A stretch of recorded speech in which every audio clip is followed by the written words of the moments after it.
Good morning दोस्तों, स्वागत है आप सभी का एक बार फिर से आपके अपने चैनल जीके सर्च इंजन पर। आज है 15 मार्च और 15 मार्च से रिलेटेड राजस्थान करंट अफेयर्स के जितने भी इंपॉर्टेंट क्वेश्चन हैं सभी हम इस वीडियो में डिस्कस करने वाले हैं। तो पूरा वीडियो बहुत ध्यान से देखिए और वीडियो के एंड में मैं आपसे क्वेश्चन पूछूंगा जिसका आंसर आपको कमेंट बॉक्स में देना है।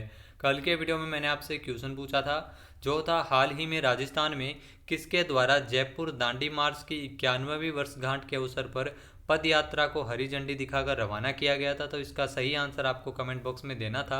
तो राजस्थान के मुख्यमंत्री अशोक गहलोत द्वारा जो 91वीं वर्षगांठ थी जयपुर में दांडी मार्च की, जो 91वीं वर्षगांठ के अवसर पर पद यात्रा है वो आयोजित की गई थी। आप सी ऑप्शन इसका बिल्कुल सही था। जिन दोस्तों ने सी ऑप्शन कमेंट बॉक्स में सही जवाब दिया उनको हार्दिक शुभकामनाएं। मुख्यमंत्री अशोक गहलोत द्वारा 12 मार्च को जयपुर में दांडी मार्च की 91वीं वर्षगांठ के अवसर पर पद यात्रा को हरी झंडी दिखाकर रवाना किया गया था, जिसमें ऐतिहासिक दांडी मार्च की यात्रा जो आयोजित की गई थी स्वतंत्रता आंदोलन के समय 91 वर्ष के पूर्ण हो जाने पर गहलोत सरकार ने 12 मार्च को संस्था संघ भवन बाजार बजाज नगर से लेकर जयपुर में गांधी सर्कल तक पैदल मार्च का नेतृत्व किया था। नमक सत्याग्रह या दांडी मार्च जो महात्मा गांधी जी के नेतृत्व में 24 दिवसीय ये दांडी मार्च है वो 12 मार्च 1930 से लेकर 6 अप्रैल 1930 तक, तो 6 अप्रैल है, कई जगह 5 अप्रैल भी दिया गया है, तो 6 अप्रैल 1930 तक ब्रिटिश नमक एकाधिकार के खिलाफ, जो ब्रिटिश सरकार के खिलाफ नमक एकाधिकार के खिलाफ जो अहिंसात्मक विरोध प्रदर्शन किया था। दांडी मार्च, दांडी यात्रा सबने जरूर पढ़ा होगा। तो सी ऑप्शन इसका बिल्कुल सही है। चलिए स्टार्ट करते हैं आज के करंट अफेयर्स। पहला क्वेश्चन है, हाल ही में राजस्थान के जैसलमेर के ख्यातनाम मांगणियार समाज के अंतर्राष्ट्रीय लोक कलाकार दप्पू खान का निधन हुआ है। वह कौन सा प्रसिद्ध लोकगीत गाते थे? तो इम्पोर्टेंट है, जरूर ध्यान में रखिएगा। दप्पू खान जिनका हाल ही में निधन हो गया है। जैसलमेर के प्रसिद्ध मांगणियार समाज के अंतर्राष्ट्रीय लोक कलाकार थे दप्पू खान, जो प्रसिद्ध मुम्मल गीत गाते थे। ए ऑप्शन इसका बिल्कुल सही है, ये है दप्पू खान और इनका हाल ही में निधन हुआ है। आइए जानते हैं इंपॉर्टेंट फैक्ट्स।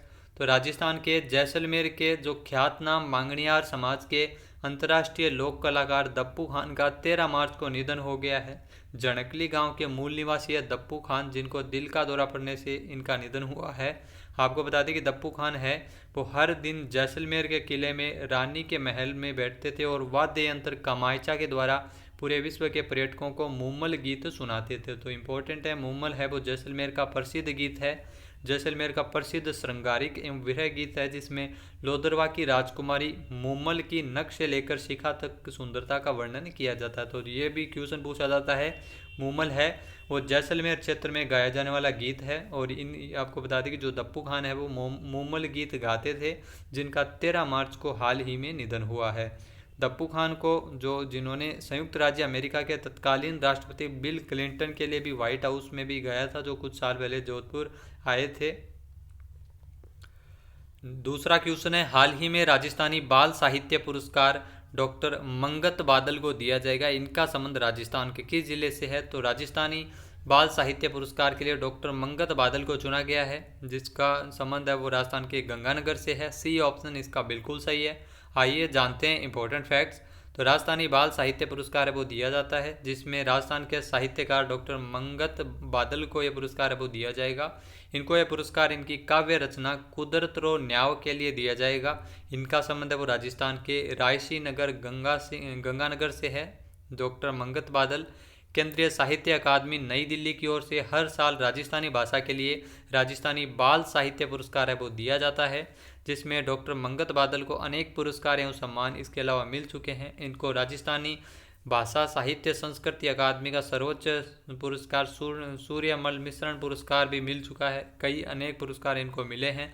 साहित्य अकादमी की ओर से 20 भाषाओं में अपने वार्षिक साहित्य अकादमी पुरस्कारों की घोषणा की गई है, जिसमें मलयालम, नेपाली, ओडिया और राजस्थानी भाषाओं के पुरस्कार है वो बाद में घोषित किए जाएंगे। तो राजस्थानी बाल साहित्य पुरस्कार की जरूर घोषणा की गई है, जो डॉक्टर मंगत बादल को दिया जाएगा।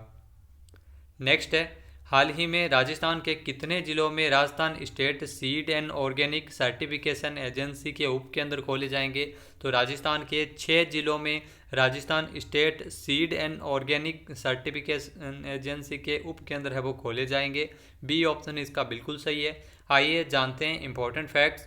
तो राजस्थान के 6 जिलों में किसानों को जैविक पंजीकरण की सुविधा उपलब्ध करवाने के लिए, क्या जैविक पंजीकरण की सुविधा उपलब्ध करवाने के लिए जोधपुर, उदयपुर, अजमेर, भरतपुर, बीकानेर और कोटा में Rajasthan state seed and organic certification agency के उपकेंद्र है वो खोले जाएंगे।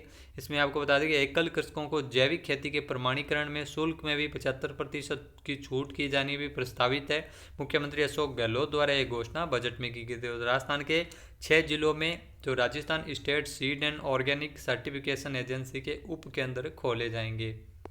नेक्स्ट यहाँ पे क्वेश्चन है, हाल ही में राजस्थान की किस महिला को most inspiring women of India 2021 के अवार्ड से नवाजा गया है? तो राजस्थान की मिताली घोष को most inspiring women of India 2021 के अवार्ड से सम्मानित किया गया है। ए ऑप्शन इसका बिल्कुल सही है। आइए जानते हैं इंपॉर्टेंट फैक्ट्स। तो हाल ही में राजस्थान की जो नृत्य गुरु के नाम से प्रसिद्ध मिताली घोष को नई दिल्ली में most inspiring women of India 2021 का खिताब इनको मिला है। मिताली घोष का संबंध है वो राजस्थान के जयपुर से है और ये प्रसिद्ध नृत्य गुरु है, नृत्य सिखाती है मिताली घोष, जिनको most inspiring women of India 2021 के अवार्ड से नवाजा गया है। नेक्स्ट यहाँ पे क्वेश्चन है, हाल ही में राजस्थान के किस जिले में देवनारायण पशुपालक एकीकृत आवासीय योजना शुरू की गई है? तो जरूर ध्यान में रखिएगा, देवनारायण पशुपालक एकीकृत आवासीय योजना है वो कोटा में लागू की गई है। बी ऑप्शन इसका बिल्कुल सही है, कोटा में इस नई योजना की शुरुआत की गई है। आइए जानते हैं इंपॉर्टेंट फैक्ट्स। तो देश में पशुपालकों के लिए पहली बार कोटा में अपनी तरह का पशुपालक एकीकृत आवासीय योजना का कार्य शुरू किया गया है। इसका नाम देवनारायण जी जो लोक देवता है राजस्थान के, उनके नाम पर रखा गया है। देवनारायण पशुपालक एकीकृत आवासीय योजना के ये शुरू की गई है कोटा में। इसमें आपको बता दें कि पशुओं की जो शहर में आवारा पशुओं के घूमने की समस्या है वो दूर होगी और पशुपालकों को एक सुनियोजित तरीके से पशुपालन में रोजगार देने के लिए योजना बनाई गई है, जिसमें पशु बाड़े में रहने के लिए आवास भी दिया जाएगा और पशुपालकों के परिवार को चिकित्सा सुविधा उपलब्ध करवाने के लिए पशु चिकित्सालय भी खोला जाएगा और साथ ही साथ इनको पशुओं के लिए चिकित्सा सुविधा भी उपलब्ध कराई जाएगी और विद्यालय भी खोले जाएंगे। नेक्स्ट है, हाल ही में राजस्थान में ब्लॉक स्तर पर मेजर ध्यानचंद स्टेडियम खोले जाने की घोषणा किसके द्वारा की गई है? तो राजस्थान में ब्लॉक स्तर पर मेजर ध्यानचंद स्टेडियम खोला जाएगा। इसकी घोषणा है वो राजस्थान में मुख्यमंत्री अशोक गहलोत द्वारा की गई है। बी ऑप्शन इसका बिल्कुल सही है, ब्लॉक स्तर पर खेल को बढ़ावा देने के लिए मेजर ध्यानचंद स्टेडियम है वो राजस्थान में खोले जाएंगे। आइए जानते हैं इंपॉर्टेंट फैक्ट्स। तो राजस्थान सरकार की ओर से बजट में घोषणा की गई है जिसमें प्रदेश में ब्लॉक स्तर पर मेजर ध्यानचंद स्टेडियम खोले जाएंगे। इसके लिए विधायक, सांसद, जनप्रतिनिधि, जन सहयोग और CSR से प्राप्त राशि के बराबर राज्य सरकार है वो राशि दी जाएगी। राज्य सरकार की ओर से सरकार चरणबद्ध तरीके से मेजर ध्यानचंद स्टेडियम खोले जाएंगे जो ब्लॉक स्तर पर, इससे खेल और खिलाड़ियों का विकास है वो होगा। नेक्स्ट है, हाल ही में राजस्थान टूरिज्म ऐप का ब्रांड एम्बेसडर किसे बनाया गया है? तो राजस्थान टूरिज्म ऐप का ब्रांड एम्बेसडर बनाया गया है करिश्मा हाड़ा को। सी ऑप्शन इसका बिल्कुल सही है। आइए जानते हैं इंपॉर्टेंट फैक्ट्स। तो हाल ही में जो जयपुर की सामाजिक कार्यकर्ता है करिश्मा हाड़ा, जिन्हें राजस्थान टूरिज्म ऐप की ब्रांड एम्बेसडर बनाया गया है। करिश्मा हाड़ा है वो मिस राजस्थान भी रह चुकी है। राजस्थान सरकार के पर्यटन विभाग, डिपार्टमेंट ऑफ टूरिज्म और राज्य के हिंदी डेली न्यूज़पेपर समाचार जगत के digital wing SJ digital LLP द्वारा पर्यटन को बढ़ावा देने के लिए संयुक्त तत्वावधान में राजस्थान पर्यटन के संयुक्त तत्वावधान में राजस्थान टूरिज्म ऐप की शुरुआत की गई है और इस टूरिज्म ऐप का ब्रांड एम्बेसडर बनाया गया है करिश्मा हाड़ा को।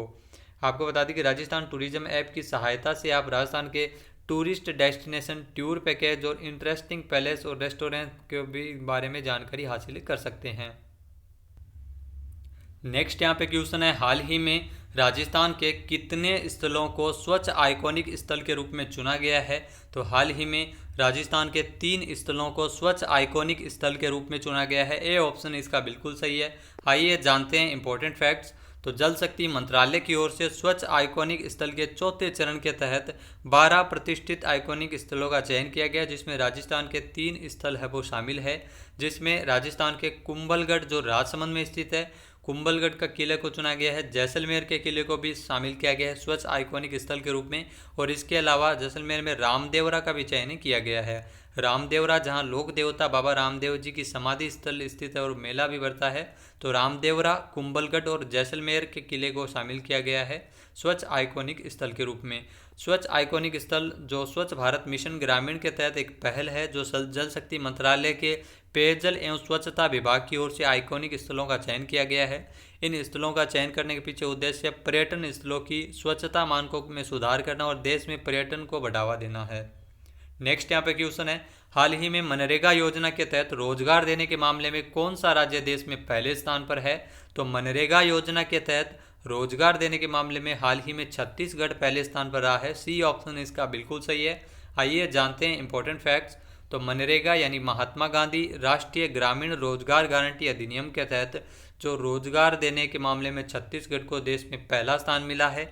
वित्तीय वर्ष 2020-21 में 15 करोड़ मानव दिवसों का रोजगार पैदा करने का लक्ष्य के मुकाबले छत्तीसगढ़ ने 16 करोड़ 6,84,000 मानव दिनों का रोजगार सर्जित किया है और पूरे देश में पहला स्थान मिला है छत्तीसगढ़ को।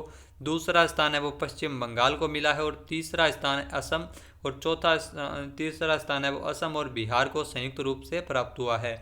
अब बात की जाए मनरेगा योजना की, तो सबसे पहले जो गाँव में रोजगार गारंटी अधिनियम के तहत जो नरेगा योजना की शुरुआत 2 फरवरी 2006 को 200 जिलों के साथ भारत में की गई थी। फिर भारत सरकार की ओर से 31 दिसंबर साल 2009 में इस अधिनियम में संशोधन कर इसका नाम महात्मा गांधी जी के नाम पर रखा गया था और यही योजना महात्मा गांधी राष्ट्रीय ग्रामीण रोजगार गारंटी अधिनियम मनरेगा योजना, इसका नामकरण चेंज किया गया था। नेक्स्ट है, हाल ही में 27वें हुनर हाट का आयोजन भारत में कहाँ किया जा रहा है? तो 27वें हुनर हाट का आयोजन है वो भोपाल में किया जा रहा है। ए ऑप्शन इसका बिल्कुल सही है। आइए जानते हैं इंपॉर्टेंट फैक्ट्स।